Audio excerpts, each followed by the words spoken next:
Well, we're coming up on the election. I figured I'd make kind of a last video that are my predictions for what the election is going to be this year. And I feel it's somewhat up in the air, but at the same time, looking at the situation, you have the former president who is kind of riding a pretty good, wave of goodwill and press from various stunts like his thing at McDonald's and the assassination attempts against him. I think did nothing but make more people want to vote for him. And you have Kamala Harris, and the whole left right now that is in the media Hollywood space is all Kamala Harris is gonna win and Kamala Harris is great and all this stuff. And like, I remember before she was picked for vice president, she was the most mediocre of the Democratic candidates and had very little support. She was like the first one to drop out of the race when they were all told that Joe Biden was going to be the nominee no matter what. And I think the entire point of Kamala Harris running in the Democratic primary 4 years ago, or 5 years ago now, whatever it was I need to build up a base and get some power within the Democratic Party so that I can get a cabinet position or maybe even a vice presidency out of it. And the only reason why she would have any hope of being vice president is a diversity hire, which is exactly what Joe Biden did. Joe Biden looked at his field of competitors to pick a vice presidential candidate out of and picked the youngest woman of color he could to offset his old white ass self. So now we're in a position where pretty much the least popular of the Democratic candidates from 5 years ago has been shuffled into being the nominee of the party without a single vote being cast for her. That's not a position of strength. Add into that the Biden presidency has made America much worse. And this is obvious to anyone that goes grocery shopping, which is, oh yeah, everybody. And I think there's only so much of that you can overcome.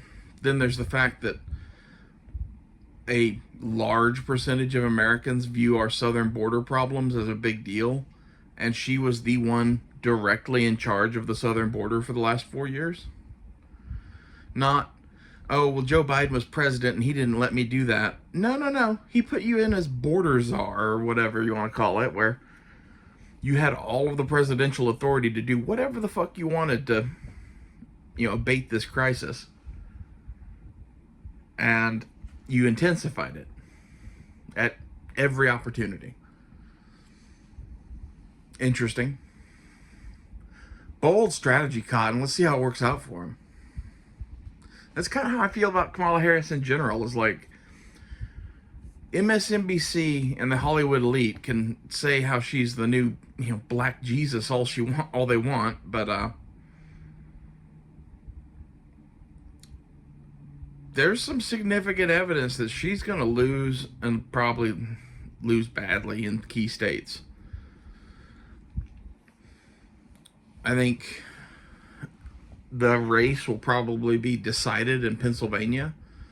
And somehow I think Trump's probably going to win Pennsylvania. And that means I think Trump is going to win the whole thing.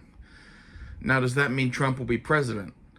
I don't know. I think there could be some shenanigans with the whole... He ran an insurrection thing, even though the insurrection they're talking about is January 6th, where a bunch of people who had no relation to Trump, other than probably voting for him, felt that the election was a fraud and rushed the Capitol. And in fact, Trump tried to bring in National Guard troops to protect the Capitol and the White House, and was told no by Nancy Pelosi and the chief of the Capitol Police. So how is that an insurrection? And I think any court that looks at what happened is going to be forced to come to the conclusion that that's not what the 14th Amendment was talking about. Because this whole thing is that you can't hold political office if you've insurrected against the United States, which is a part of the 14th Amendment, which was about the Civil War veterans holding political office again, basically. Anyone who fought for the South or was a part of the Southern states' governments during the Civil War was forbade from holding political office in the Union after that.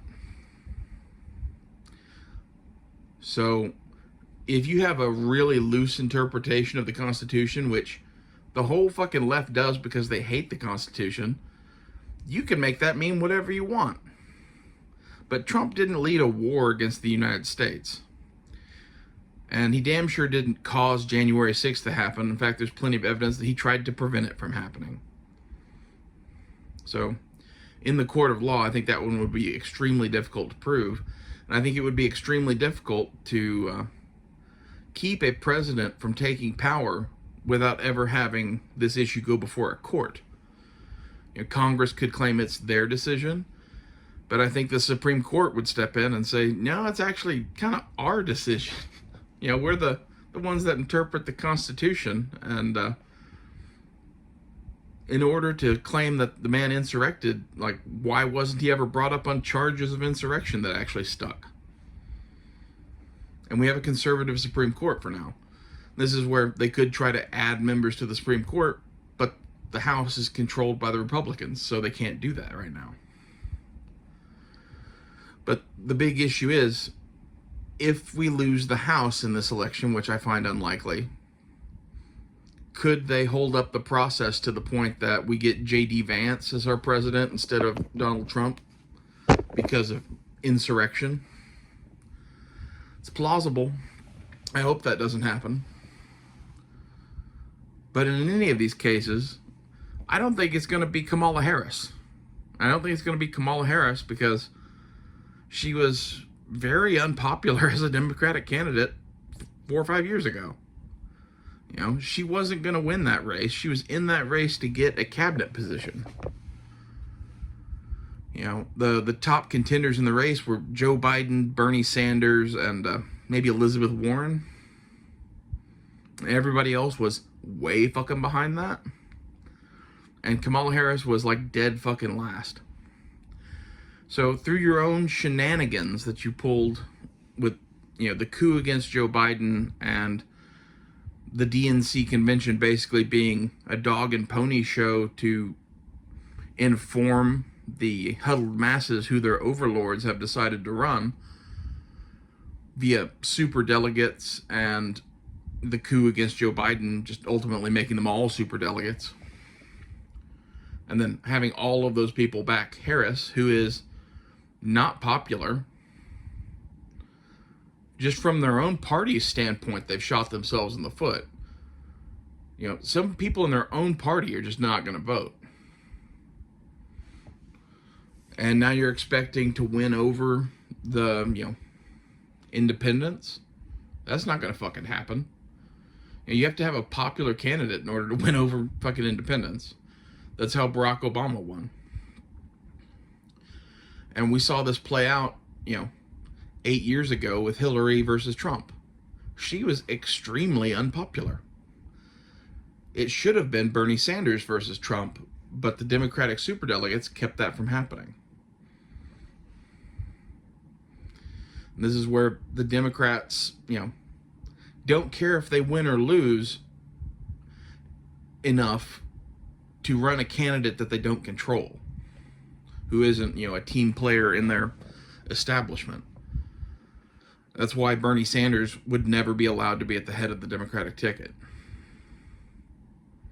I think it was after Barry Goldwater or somebody like that in the 70s that they brought in the superdelegates to be establishment Democrats, higher-ups that are, they vote their conscience. And they look at, who's high in the race or whatever and how many votes they have. But at the end of the day, they vote for who they vote for. And there's enough of them to guarantee basically no one's ever going to get to the top of a Democratic ticket who doesn't have their votes. I think it's like a third of the Democratic primary votes are superdelegates. This is a big issue for them. They claim to be defending democracy, but they themselves run kind of an autocratic system that has placed Kamala Harris as your option, despite the fact that no one likes her, and despite the fact that she has been a part of this failed regime that is Joe Biden.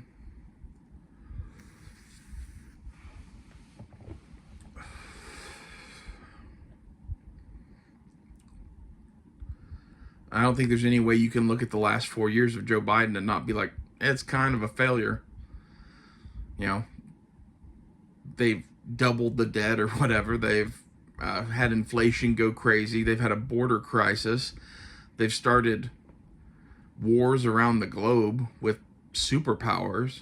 They've, from every measurable aspect, Joe Biden's presidency is a failure. At least in my mind. And to the Democrats' mind, well, he was pro-whatever, pro-abortion and pro-gay rights, so therefore he can do no wrong. That's not how 70% of the country looks at it. I think this is the issue that they're going to run across is Harris has a lot of baggage from being attached to Joe Biden, and her baggage wasn't good to begin with. And I bet she loses pretty handily. It's not going to be some 1980 style Ronald Reagan win where, all but 3 states go Republican. That's not going to happen. It's going to be a close race decided by Electoral College. But it's these swing states of like Pennsylvania, Michigan, Wisconsin, etc., that are going to go for Trump because they're tired of what they've had 4 years of, and their lives were better under Trump. You can pretty much ask anybody whether Trump had anything to do with their lives being better in those 4 years or not. I think that's debatable. But it's something. Shit was way better before COVID. And if Donald Trump could bring any of that back just by being president, which I think he would, I think a lot of people think he would, that's going to get him a lot of votes. And having, the vice president of the current sitting president who had no election whatsoever to get her into the top of the ticket, I think you lose people based on the whole autocratic nature of that. And I think you lose people based on her baggage from Joe Biden. And you lose people based on her just general unpopularity before she was ever involved with the Biden campaign. So, it's 3 times a loser. And this is largely why I don't care if I vote or not. I think the election's pretty much in the bag for Trump, especially here locally. I'm in Oklahoma. Oklahoma hasn't gone blue since like 1964 or some shit like that. Yeah. It doesn't really matter what I vote, and I would never vote for Harris, so. If I vote, I'm going to vote for Trump. I was kind of looking forward to voting for Bobby Kennedy, to be honest. And that's because I don't necessarily like Trump. I just think Trump is an outsider and not controlled by them, and I would like someone in our government to be that. And as far as Bobby Kennedy goes, he talks about a lot of shit that I really care about. His stance on guns or whatever probably disagrees with mine, but we agree on so much else I really don't care. And I kind of feel like the quicker we have some sort of gun confiscation in this country, the quicker we will have civil war in this country, and that'll be a good thing. I'm one of those crazy people. I hate our system to the point that we need a secession of states, and we need a few 100,000 people to, unalive again. Sorry to put it that way, but if we just keep voting in these same two parties and doing this ridiculous dance of death, this never ends. And the only way this dance of death that they're doing ends is in a full collapse of the fucking republic and a constitutional crisis. That is the road that both parties have elected to set us on. And my issue isn't the Republicans should fight the Democrats. It's everyone should fight the fucking powers that be, whether they be Democrat or Republican. I think the Democrats are significantly worse than the Republicans, but it's still two heads on the same snake. It doesn't really matter to me. Trump's new MAGA movement influencing the overall Republican Party has made it considerably better in my mind. Much as Bernie Sanders could have done to the Democrats. You know, I don't agree with Bernie Sanders politically at all. He's a fucking socialist. But at least he represents somewhat the will of the fucking people, which the Democratic Party doesn't represent at all. They are the will of establishment politicians and the bureaucracy of Washington and the deep state.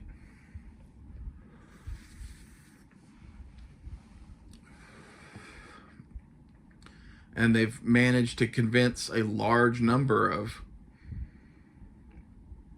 idiots, poor people, and others that they have their best interest at heart because they want the government to be big and succeed and pay out all this money.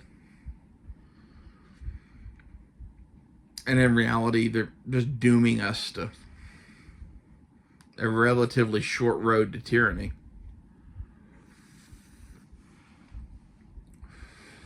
Which is, in my opinion, what they want.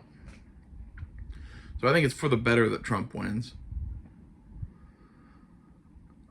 I don't really care one way or the other which one wins.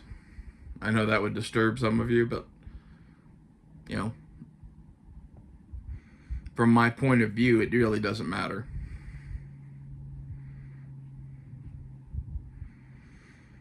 Trump, if he gets in and does what he said he's going to do twice now, instead of doing what he did last time, which was just cater to the Republican establishment, he could do some really good stuff. He could gut the deep state, gut the bureaucracy, and bring about changes in Washington that would be for the better. However, Trump, like every president in the last 30 years, likes the amount of executive power that he has, or would have as the president. He's damn sure not going to reduce that. This is where, you know, Congress never votes for term limits or limiting their salaries. Wonder why they do that. Just like how the president never gives up powers after he takes them. Funny how that works.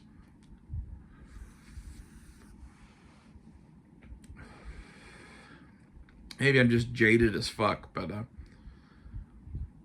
I think Trump is significantly better than Kamala Harris for a variety of reasons, but I do not think that Trump is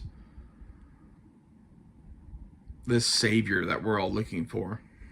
He's the closest thing we got right now. And all you can do is vote for him and hope and pray that the part of him that loves America and the Constitution wins out over the part of him that, you know, is a little bit of a tyrant. I would say he's a lot better tyrant than Kamala Harris, though. So it's sort of what this election is in a nutshell. Is we're voting for which one's going to be tyrant for the next 4 years. That's largely due to the overreach of powers by the office of the president ever since 9/11. And even a little bit before that, to be honest.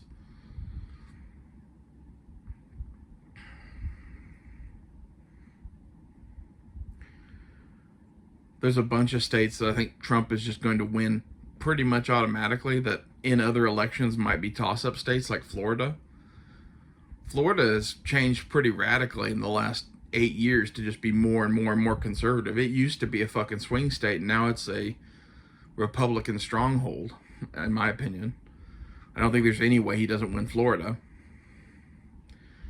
Just as I think there's no way he doesn't win Texas. A lot of people be like, well, Texas is becoming a purple state. I don't know. To me, like the southern part of Texas is getting a little bit more blue thanks to all the illegal immigration. And, those people that come in and have kids illegally and get supported by the Democrats, they're buying votes. Who do you think those people vote for? Are they going to vote for, the orange man that wants to close the border, or are they going to vote for the crazy blue people that want to destroy the country and have an open border? It's not really their fault. They're voting for the people that are helping them, but at the same time, that's the only thing turning Texas purple at all. And I think you would be surprised how many Mexican immigrants, legal or illegal, vote for fucking Republicans. Because now they're here, now they're established, their kids are full citizens. Their kids are the ones voting, not them usually, unless they find a dead guy's name and go and vote or some shit, which I would bet sure as shit is happening on some level, but there's no way to really prove that.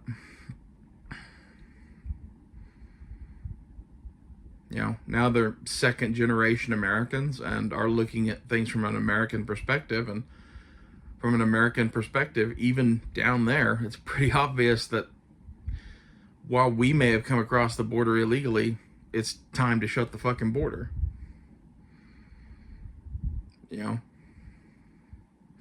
They're rats crawling onto a sinking ship. They were just in the ocean. They remember what it was like to be in the ocean. They don't want to be back in the ocean. They're going to vote for the people bailing water at some point. The only thing buying them off from doing that is the Democrats' policies towards immigration and towards them. And all of the free fucking money that they're giving away down there too. Like, they're buying a lot of goddamn votes. It reminds me of the Gangs of New York, when Leonardo DiCaprio gets off the boat in New York City and they think he's an Irish immigrant. Some politician hands him a piece of bread and a little note and says, "Vote for Tammany, a friend of the Irish."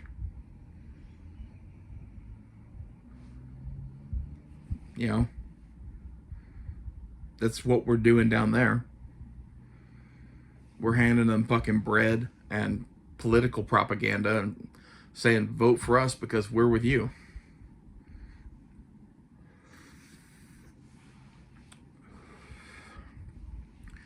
And there's a certain percentage of those people that do not wake up to the fact that they're being used as useful idiots.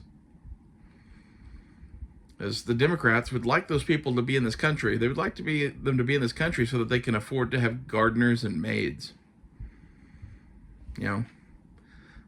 We need more poor people in this country to fucking be overlords over. So let's import some. This is why they destroy the middle class. It's why they do illegal immigration. It's why they do most things, in my opinion. And I kind of think all of this, combined with the last 4 years of seeing what Democrats do when they run a country, in probably the worst administration since Jimmy Carter, is going to result in a Trump victory, hopefully.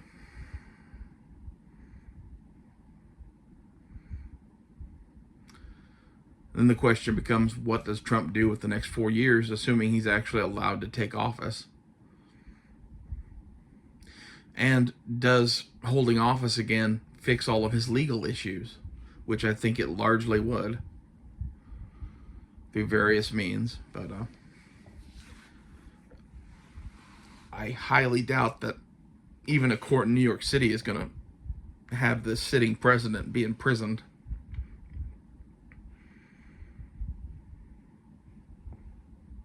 And quite frankly, if I were the president and the state of New York sentenced me to,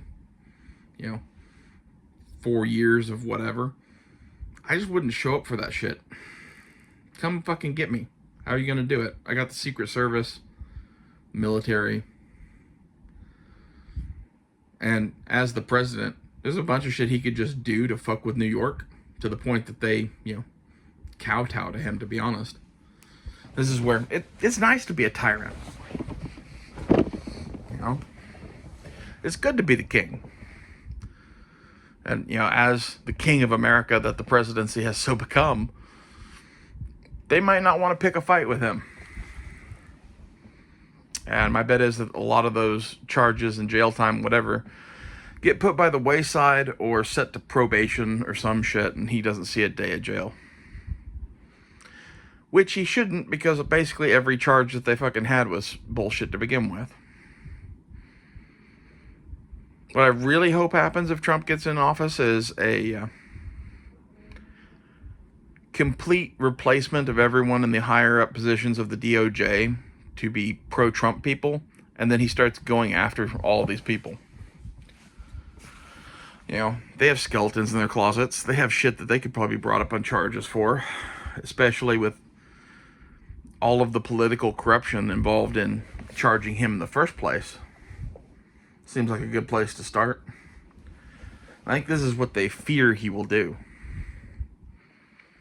They fear a weaponized DOJ being used against the Democratic establishment. Especially on charges of corruption and, taking money from foreign powers, which many or most of them do. If he really wanted to hurt them, he probably really could as the president of the United States.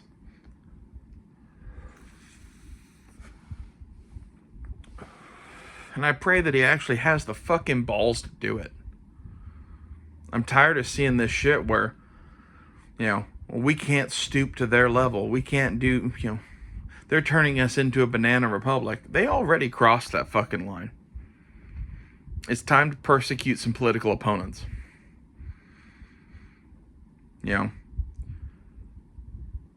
We're over here, doing like boxing in a ring, and they're coming in with gloves covered in barbed wire and broken glass with a hidden knife in their belt, fighting a street fight and eye gouging.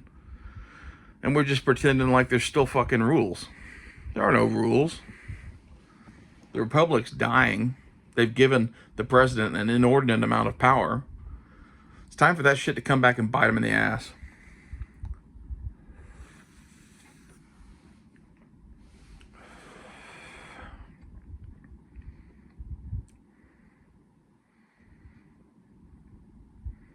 I'd love to see Trump federalize the New York National Guard and go after the mayors and governor of that state.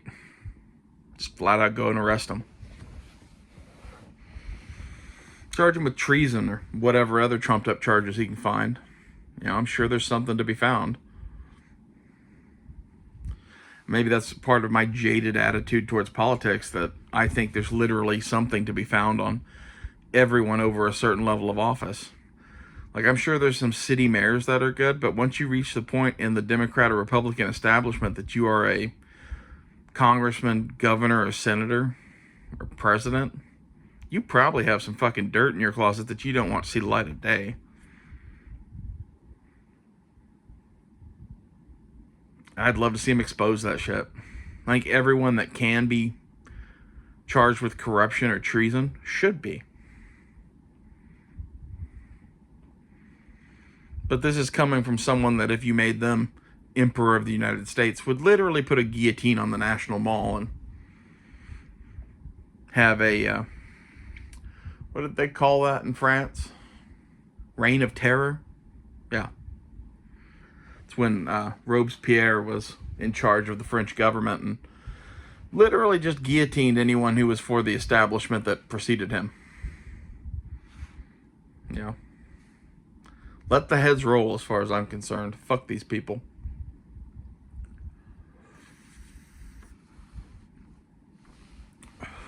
Here's hoping that Trump wins. I'd like to see that. I don't know for sure that it's going to happen, but it's my prediction. That's the point of this video. This is my thoughts and my prediction. So, looking at it from the outside, that's the inevitable thing that I see, is that Trump is likely to win. And the fact that MSNBC doesn't get why the stunt at McDonald's is effective to getting him votes, that's why he's going to win. You know, Kamala Harris lied about working at McDonald's. Donald Trump went and did a shift at a McDonald's in Pennsylvania just to be able to say that he'd worked at McDonald's more than Kamala Harris had. He's kind of a weird man of the people. He's a populist, and he does it effectively. And I think it's going to get him another win. And honestly, I think it would be historically cool just because there's only ever been one president in history that lost and then won. And I believe that was Garfield or Cleveland. It's one of those people at the end of the 1800s that had a presidency and then 4 years where they were out and then another presidency. And it would be cool to see that happen again from a historical perspective. And I think it's desperately needed. I don't think he should have lost the last time. And I think whether it's media manipulation or literal, muling of votes, they did some shenanigans 4 or 5 years ago that brought about him to lose.